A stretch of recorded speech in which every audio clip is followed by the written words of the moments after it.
Meu nome é Antônio Ferreira, mas aqui no bairro todo mundo me chama de Seu Tonho. Tenho 82 anos e moro desde menino na mesma rua de paralelepípedo, em São João del Rei, Minas Gerais. A casa é simples, mas vive cheirando a café fresco e incenso de igreja, porque a vizinha acende vela para todo mundo. Eu, até pouco tempo atrás, era conhecido por outro motivo.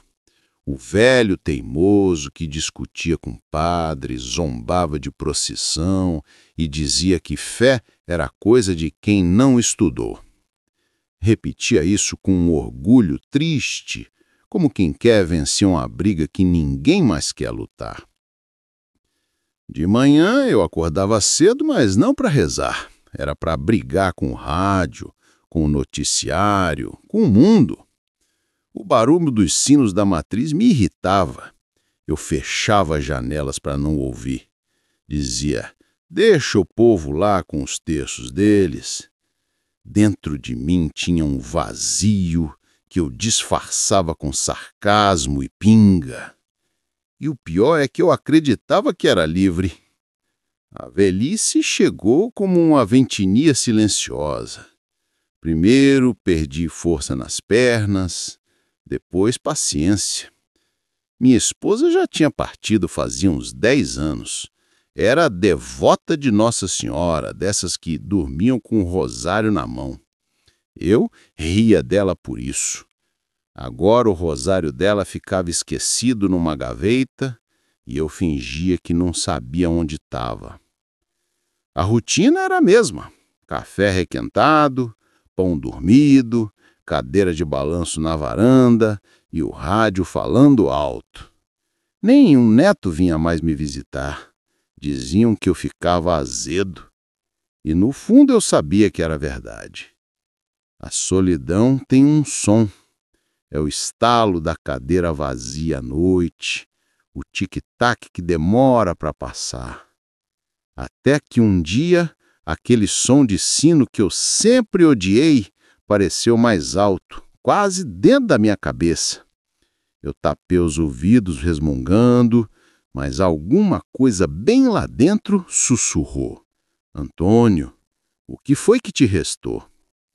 O vento entrou pela janela e espalhou o cheiro das flores que a vizinha tinha deixado na porta. Rosas brancas, molhadas de orvalho. Naquele instante, pela primeira vez em décadas, eu senti falta de ajoelhar.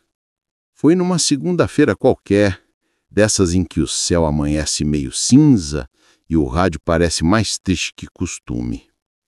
Eu levantei da cama, botei o café para coar e antes que o bule começasse a chiar, minhas pernas cederam. Foi como se a força tivesse ido embora de repente. Tentei apoiar na parede, mas o corpo não obedeceu. Caí devagar, com a dignidade que se perde quando o corpo decide te trair. Fiquei ali no chão frio, olhando para o teto. Nenhum grito saiu, só um pensamento rouco. Será que é assim que termina? O vizinho ouviu o barulho e veio correndo. Me levantaram, me botaram na cama, chamaram o médico. Ele olhou, pediu exames, falou palavras bonitas para esconder o que já se via. Velhice! Tem que repousar, seu Antônio. Repousar. Palavra que soa leve para quem tem fé, mas para mim era condenação. A partir daquele dia, a cama virou meu cárcere. O rádio ficou mudo e a casa começou a cheirar remédio e solidão. Os dias passaram lentos, cada um mais comprido que o outro. O barulho dos sinos da matriz, que antes me irritava, agora parecia zombar de mim. Enquanto você apodrece aí, o povo lá reza. Eu pensava, rindo por fora, mas chorando por dentro. As vizinhas batiam na porta com caldo, terço e promessas de oração. Eu recusava tudo. Orgulho é um tipo de febre. A gente sabe que está queimando, mas prefere arder calado. Foi então que veio a noite mais longa. A dor tomou conta do corpo inteiro. Nem as cobertoras davam conforto. O relógio batia, o vento gemia nas frestas e eu sentia um frio que não vinha só da pele, vinha de dentro, da alma. E se Deus existir mesmo? Pensei. E se Ele estiver me deixando sentir o vazio que eu mesmo escolhi viver? Essa pergunta me queimou o peito. As horas se confundiam, a luz do dia não animava, a escuridão da noite pesava. Eu vi o reflexo do meu rosto no espelho da cômoda, enrugado, pálido, com os olhos fundos, como se procurasse alguém que nunca mais voltou. A dor não era só física, era um tipo de saudade de alguma coisa que eu não sabia nomear. Comecei a ter insônia. Às 3 da manhã, o silêncio fazia mais barulho do que qualquer rádio. Às vezes eu jurava ouvir passos no corredor, como se alguém caminhasse leve, de chinelo. Mas quando chamava, ninguém respondia. Outras vezes, o som dos sinos da igreja chegava mais perto do que devia, como se ecoasse dentro do peito. Lembro da noite em que tudo apertou. O vento era gelado, o corpo pesado. O cheiro de pomada misturado com de mofo e café velho me embrulhava o estômago. A dor subia pelas pernas e eu gemia baixinho para ninguém ouvir. De repente, o rádio, que estava desligado há dias, fez um ruído. O chiado virou um canto. Um hino antigo, desses de procissão de Nossa Senhora. Fiquei olhando para o aparelho, assustado. A luzinha verde piscava, mas ninguém encostara nele. E quando a voz começou a cantar, "Dai-nos a bênção, ó Mãe querida", senti um arrepio do calcanhar até na nuca. Fechei os olhos e vi por um segundo a imagem da minha mulher, ajoelhada, rezando o rosário aos pés da cama. A mesma cena que eu tanto zombava. Eu quis pedir perdão, mas o orgulho ainda estava de pé dentro de mim. Então chorei escondido, como homem que não quer admitir que tem medo. Será que é tarde demais para pedir ajuda? Na manhã seguinte, o sol entrou diferente. A luz parecia viva, como se respirasse. E o ar, por algum motivo, tinha cheiro de flores. Não de perfume, mas de flor cortada pouco. O mesmo cheiro que ficava na roupa da minha esposa quando ela voltava das missas do mês de maio. Fiquei quieto, observando o quarto. Foi então que vi o terço dela. Juro que não estava lá antes. Eu mesmo havia guardado no fundo de uma gaveta anos atrás para não me irritar com aquele símbolo. Mas lá estava ele, sobre o criado mudo, com as contas reluzindo no feixe de luz que atravessava a cortina. Aproximei devagar, toquei uma das contas e senti um calor no peito. Era como segurar a mão de alguém que te ama sem te julgar. Respirei fundo, o cheiro de rosas ficou mais forte e o ar pareceu mais leve. Será que eu estou ficando louco? Pensei. Mas quando o vento entrou pela janela e fez o terço balançar levemente, ouvi um som, quase uma voz, suave como lembrança. Não é tarde. Foram 2 palavras, só isso, mas elas ecoaram como uma promessa. Aquele domingo, pela primeira vez em muitos anos, eu quis rezar. Não sabia por onde começar. Só fechei os olhos e disse: "Se tiver alguém aí, fica comigo hoje, só hoje." Foi naquela noite que o milagre aconteceu.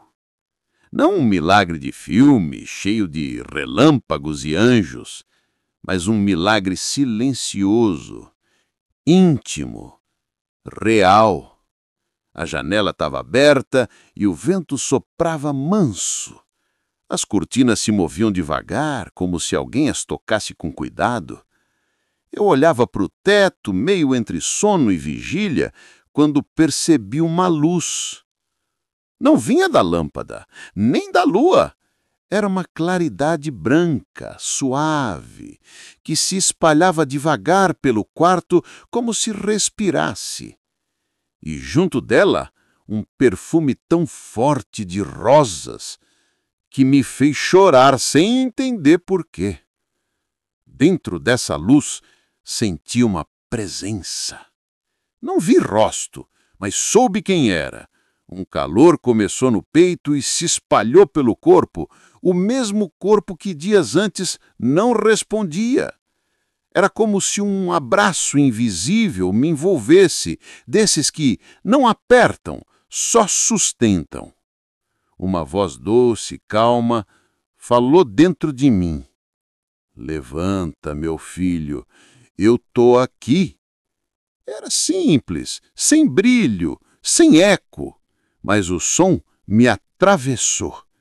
Senti minhas pernas formigarem, os olhos se encheram d'água, estiquei as mãos e o que toquei foi o ar quente e leve, como quando a gente passa a mão sobre uma vela acesa.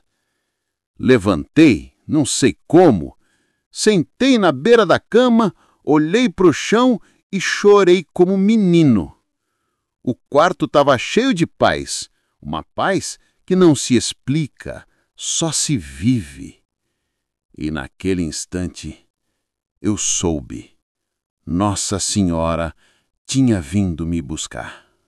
Na manhã seguinte, a vizinha quase derrubou o portão quando me viu de pé, varrendo a varanda. "Seu Tonho, o senhor tá andando!" gritou com o zóio arregalado. Eu ri, sem saber se ria ou chorava. "Tô andando, minha filha, mas quem me levantou não foi médico, não." Ela quis saber mais, mas eu só disse: "Foi uma visita de mãe." Passei o dia inteiro com o terço da minha mulher nas mãos. Rezei tropeçando, esquecendo palavras, repetindo outras, mas com o coração aceso. A cada conta que deslizava entre os dedos, eu sentia a mesma brisa da noite anterior. Na hora do Ângelus, o sino da matriz tocou e eu fiquei parado, escutando. Pela primeira vez aquele som não me pareceu barulho. Era uma canção que vinha de dentro. A luz do fim da tarde entrou pela janela e desenhou um brilho dourado no chão da sala. Ali, de pé, com o terço entre as mãos trêmulas, eu entendi o que era recomeçar. Foi o dia em que percebi. O milagre não foi levantar da cama. O milagre foi querer viver de novo. No outro domingo, a notícia já tinha se espalhado pela rua. "O ateu levantou", diziam, rindo entre susto e desconfiança. Teve quem achasse exagero, quem dissesse que era coisa da cabeça, efeito de remédio. Mas também teve quem chorou ao me ver entrando na missa das 6, amparado pelo terço da minha véia nas mãos. As véias da pastoral me olhavam como se vissem um fantasma. Eu, que por anos passei na calçada zombando das procissões, agora estava ali, no banco de trás, cabeça baixa, sem querer ser visto, mas querendo ser perdoado. No começo não foi fácil. Um rapaz mais novo comentou alto, meio debochado: "Até o diabo, quando envelhece, vira devoto." Doeu, mas eu fiquei quieto, porque agora cada ofensa parecia um espelho do que eu mesmo já tinha feito com tantos outros. O padre, quando me viu, parou no meio da homilia, desceu do altar e veio até mim. Ninguém entendeu. Ele me estendeu a mão e só disse: "Bem-vindo de volta, Antônio." Eu chorei sem vergonha. Nos dias seguintes, o povo vinha na minha porta, alguns para saber da visão, outros só por curiosidade. Eu não sabia explicar. Dizia só: "Não vi uma mulher, senti uma mãe." Uns acreditavam, outros riam, mas algo dentro de mim tinha mudado de vez. O orgulho, que antes era escudo, agora era peso. Eu queria ser instrumento, nem que fosse pequenininho, esquecido, mas limpo. Teve uma tarde em que um senhor que eu tinha ofendido anos atrás, numa discussão sobre religião, apareceu no meu portão. Trouxe um bolo e um abraço. Ficamos em silêncio. Só o sino da igreja falava por nós. Aquilo foi o perdão tomando corpo, cheiro, som. O tipo de reconciliação que não precisa de palavra, só de verdade. Mas nem tudo foi doce. Muita gente duvidou. Disseram que eu estava usando a fé para escapar da morte. Outros que era teatro para ganhar atenção. E eu entendia. Porque quando o coração endurece, até o milagre parece mentira. Mesmo assim, eu continuei indo à missa, mesmo tremendo, mesmo cansado. Não para provar nada, mas porque aquele silêncio dentro da igreja era o único lugar onde a luz me abraçava de novo. Comecei a reconstruir minha vida devagar, como quem aprende a andar de novo. No primeiro mês, a reza era confusa, tropeçava nas palavras, esquecia o final da Ave Maria, me perdia no meio do Pai Nosso, mas toda vez que errava, eu sentia o mesmo perfume de rosas, suave, como quem diz: "Tenta de novo." Voltei a sair de casa. Passei a visitar a matriz nas manhãs de quarta-feira, quando a igreja fica vazia e o sol entra colorido pelos vitrais. Sentava no último banco e ficava em silêncio.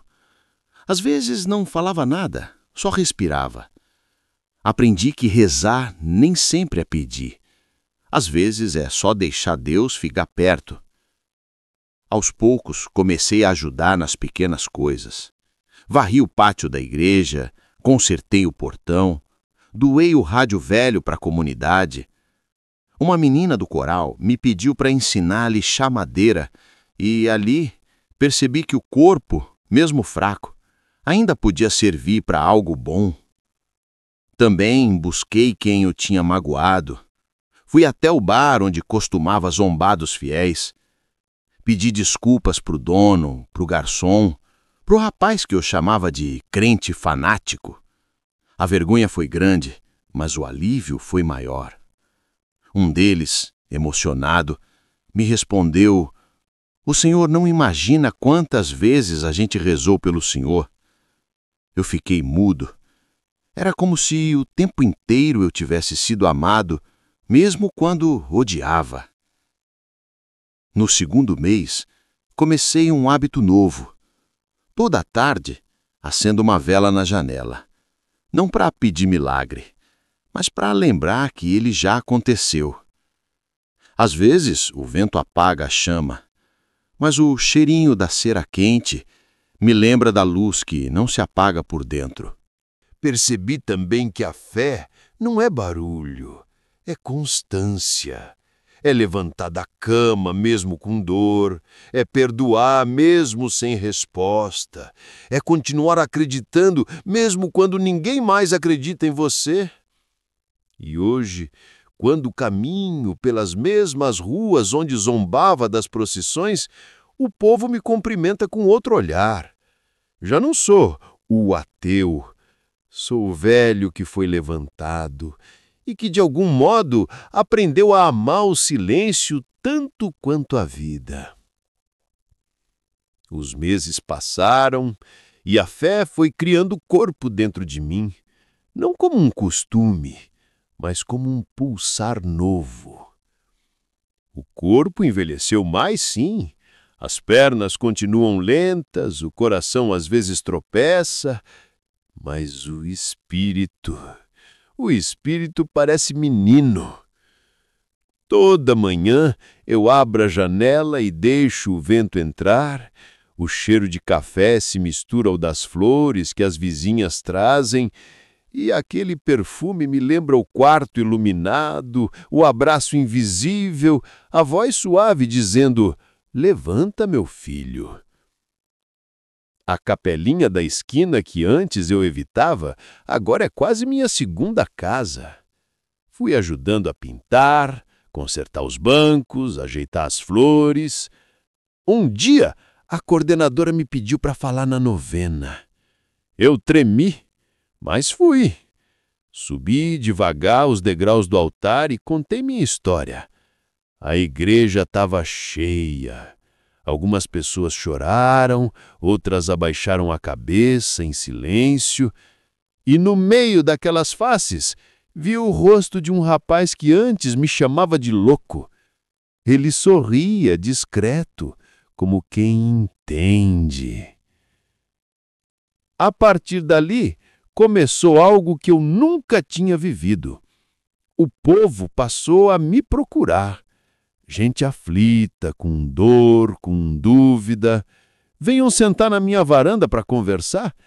Eu não tinha respostas, só um testemunho. Dizia o que vivi, o que senti. Contava que o milagre não foi levantar da cama, foi deixar o orgulho deitar. E hoje, na minha casa, há sempre uma vela acesa. A chama pequena clareia o retrato da minha esposa e o terço pendurado na parede. Toda vez que olho, sinto o mesmo perfume de rosas. Outro dia, uma criança da rua me trouxe um papel dobrado. Era um desenho. Uma senhora de véu azul segurando um homem velho pela mão. Embaixo ela escreveu com letra torta: "Nossa Senhora levantou o vovô Tonho." Eu chorei segurando aquele papel como se fosse uma relíquia, porque ali estava a prova viva. O milagre agora andava nas mãos dos outros. A segunda evidência veio semanas depois. O médico, aquele mesmo que dizia que eu devia aceitar o repouso, me olhou surpreso ao ver os exames. "Seu Antônio, não tem explicação. Suas pernas estão fortes." E eu, com o terço no bolso, respondi: "Tem sim, doutor, só que não é de laboratório." Ele sorriu meio sem jeito, e eu saí dali em paz, como quem carrega uma luz no peito que ninguém mais apaga. Hoje, quando o sino toca às 6, eu paro tudo. O mundo corre, as notícias gritam, o tempo empurra, mas eu paro. Sento na varanda, olho o céu mudar de cor e deixo o som ecoar dentro de mim. É como se cada badalada dissesse: "Eu estou aqui, Antônio. Eu nunca te deixei." Não me acho santo, nem merecedor. Eu só aprendi que até o coração mais endurecido pode florescer se uma mãe soprar amor sobre ele. A fé não é espetáculo, é reencontro. Não é barulho, é abraço. Às vezes, quando fecho os olhos, ainda sinto aquela luz no quarto, a mesma que me ergueu, que me devolveu o desejo de viver. E toda vez o cheiro das rosas volta, como se o céu se lembrasse de mim por um instante. Se você está cansado, se o corpo pesa e o silêncio te assusta, não feche a janela. Deixa o vento entrar. Talvez seja o perfume dela chegando. Talvez seja a mesma mãe que veio me visitar batendo a tua porta também. Acenda uma vela, nem que seja por 1 minuto. Fale o que o coração quiser, mesmo que as palavras saiam tortas, porque o milagre começa assim, com uma simples coragem de dizer: fica comigo hoje. E se essa história te tocou, reza comigo do seu jeito, onde estiver, ou só agradeça em silêncio, porque às vezes o maior milagre não é ver Nossa Senhora, é perceber que o tempo todo ela já estava aí, só esperando você abrir os olhos.